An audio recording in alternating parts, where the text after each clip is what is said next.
Hello, everybody. We are here at the Biokinetic Canine and we're doing our first live show. I hope you all enjoy it. We're talking about a question that was asked me this week, the cool down tips after a long training session or after a competition. So let's see. My name is Angela Hearn. I'm from the Biokinetic Canine. I'm a canine athlete specialist. And this is what I love to do. I like to get our dogs fit for the sports that we do. I do a lot of impact or potential sports, so that's where my passion lies, and that's what I enjoy doing most. But let's get started. Let's see. Why cool down? Well, research tells us that it's the best thing to do for a top performing or improving your athletic performance. So it's your cool downs and your warm-ups. That must be done in order for your dog to get to where it needs to be. I don't think anybody's in denial about this, but I know, and I'm guilty for that too, that I have not done warm-ups or cool downs with my dog, and I have sometimes paid the price. So let's see, what is a cool down and what are some of the benefits of a cool down? Number one, it allows us heart rate of your dog to return to normal resting level. So if you've been working your dog in agility or protection work and they've done a hard workout, or just like you've gone to the gym, you're going to be breathing much harder, your heart rate is going to be higher, and you want to return your body to resting level. That's what your cool down is there for. It helps the body to eliminate toxins such as lactic acid. Lactic acid is the acid that gets into the muscle fibers after hard training, because with training your muscles contract and relax, and that releases lactic acid in the muscles. So if you're a cyclist or if you're a runner and you start to get cramp in your muscles, that cramp is a buildup of the lactic acid, and your cool down helps the release of the lactic acid out of the muscle. So this will reduce a lot of the stiffness that occurs after exercise. So if you're anything like me, when you go to the gym and you've had a particularly difficult workout, the next day you can hardly walk, you know, the classic leg day workout, that is just a buildup of lactic acid and you haven't done a proper cool down. If your cool downs are done correctly, that acid level depreciates and you have a better recovery day. And the third thing you want to do with regards to your cool down is you want to give the opportunity, this cool down period, it gives you the opportunity for you to check your dog if there's any signs of injury. So you know immediately after your training if there's anything untoward with your dog.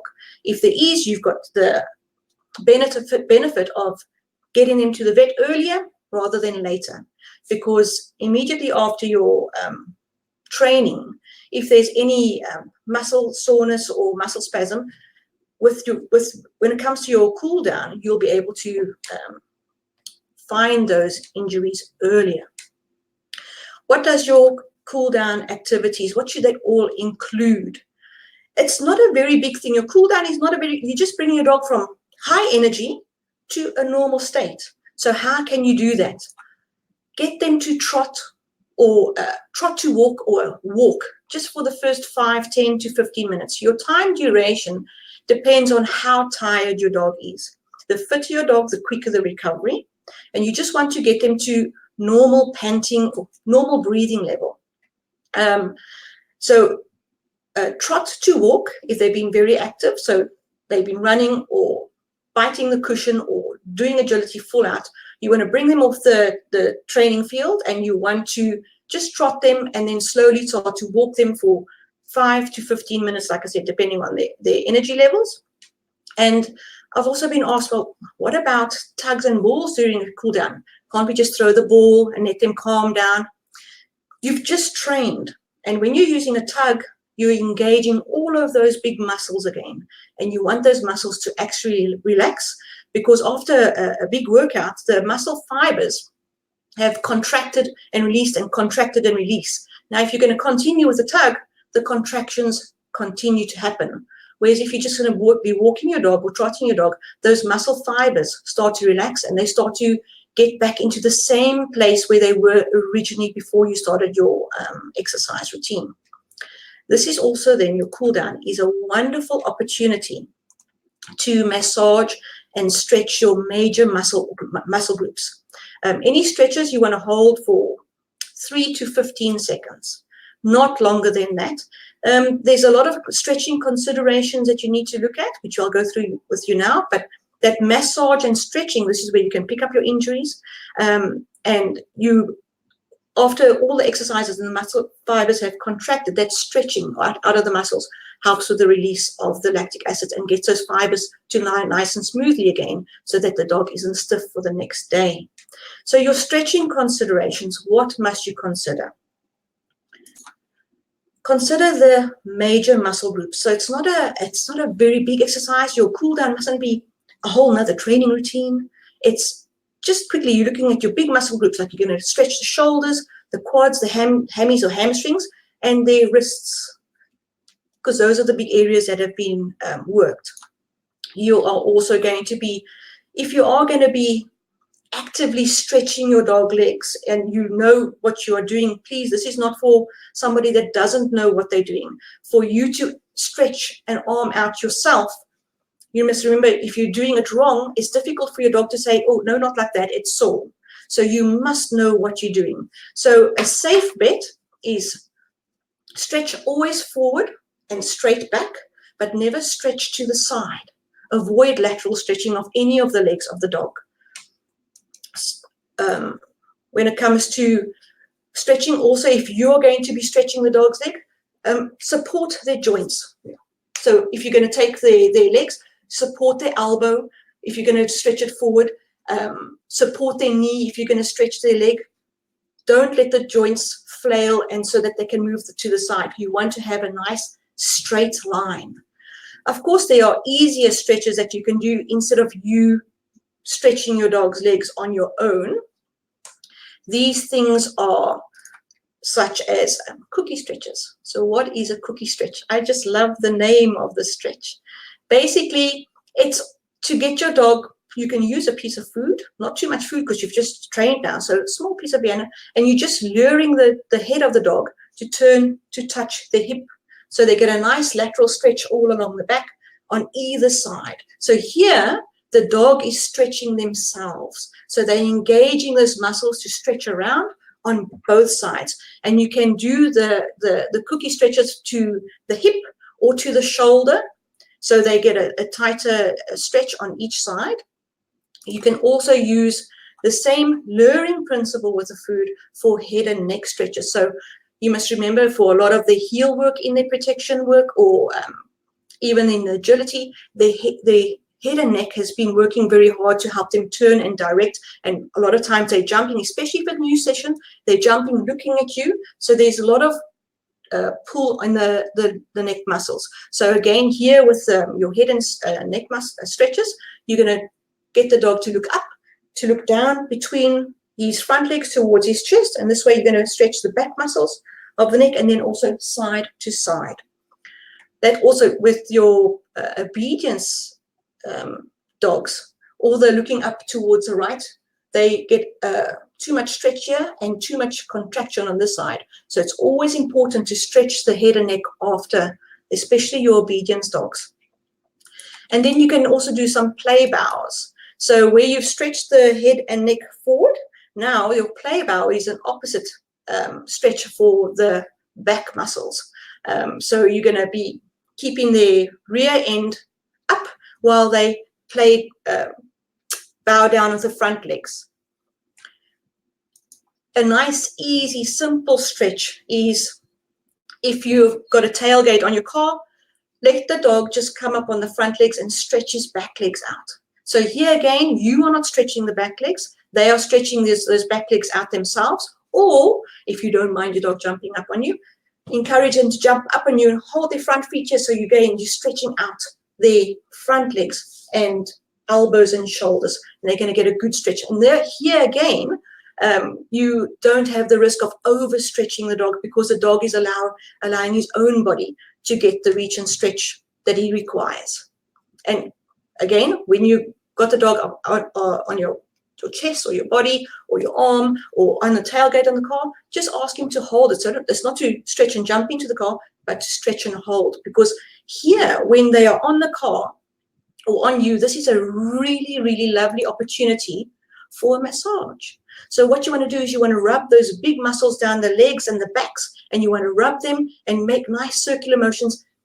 So just these nice compression and circular motions just to get the blood flowing through the muscles and to aid recovery. Again, here while you're rubbing the dog, you can pick up any injuries. So how can you do this? Watch for any reactions to your touch, especially over the major muscle areas. So your neck and shoulders, down the back muscles, so all the way along the back muscles, especially if they've been doing very, very tight hides, they've been running at speed and they've gone around the hide really, really fast. Watch for any constrictions or twitches in the back. Their quads, rub them up nicely and feel for the quads if there's any twitching in the muscles, or if you feel any tight balls of muscles, rub them out. Also the hamstrings are huge muscles. Those are the muscles right at the back of the leg. So rub them out, and the dogs love it. So it's a nice bonding session, this cooling down period for your dog. What is important for cool downs in the summertime? And we are in South Africa here, so we're heading for our summertime. It's already hot in many areas. After any hard training session, you must remember that your dog's core body temperature keeps on rising for at least 10 minutes after working. So when they've been working for 10 minutes and now you finished working and you're going to be going through to the car, that body temperature of your dog keeps on rising. And in the summertime, this is a dangerous thing because you're priming your dog for heat exhaustion. And you just don't want to go there. That's another topic for another day. So your cool down, it's important to get that body temperature down. You're walking and trotting to walk them until they're breathing regularly. If it's not too warm, you want them to breathe normal, so it's not a complete pant, and their mouth can actually close for a little while. Then you know that the breathing is correct. The heart rate is dropping and the core body temperature is going down. Similarly now, also, for winter time, cool downs are important. If it's very, very cold and you've just trained really hard and your dog is hot, and now that it's cold outside, that cool down of the outside temperature goes too quickly. So your cool down in winter is to lower the body temperature slower than what the outside air is going to be doing to your dog. If the outside air cools down those muscles too quickly, you're looking at cramps, etc. And that's just going to be really uncomfortable for the dog. So those are all the things with cool downs. I hope you've enjoyed the chat. If you have any questions, you're most welcome to send me a message. Those that can't see the video now live, it's on the page. You can message afterwards. If you have any questions, you're most welcome to get hold of me. If you want to know about your exercises and what you can do with regards to cookie stretches or your passive stretches, that means when you are acting as the stretch person for your dog, you're most welcome to contact me. Let me see. This is exactly what we do. So we do, we help you do your exercises in the correct manner for your dog.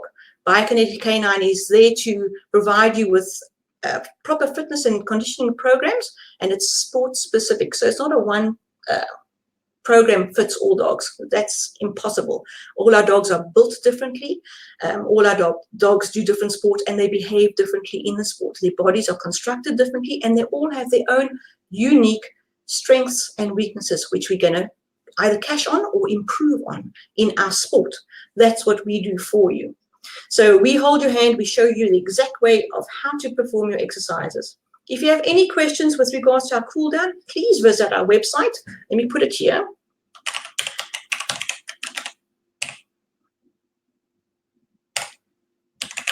You are most welcome to enter in the website name and then just go through to the biokineticcanine.com.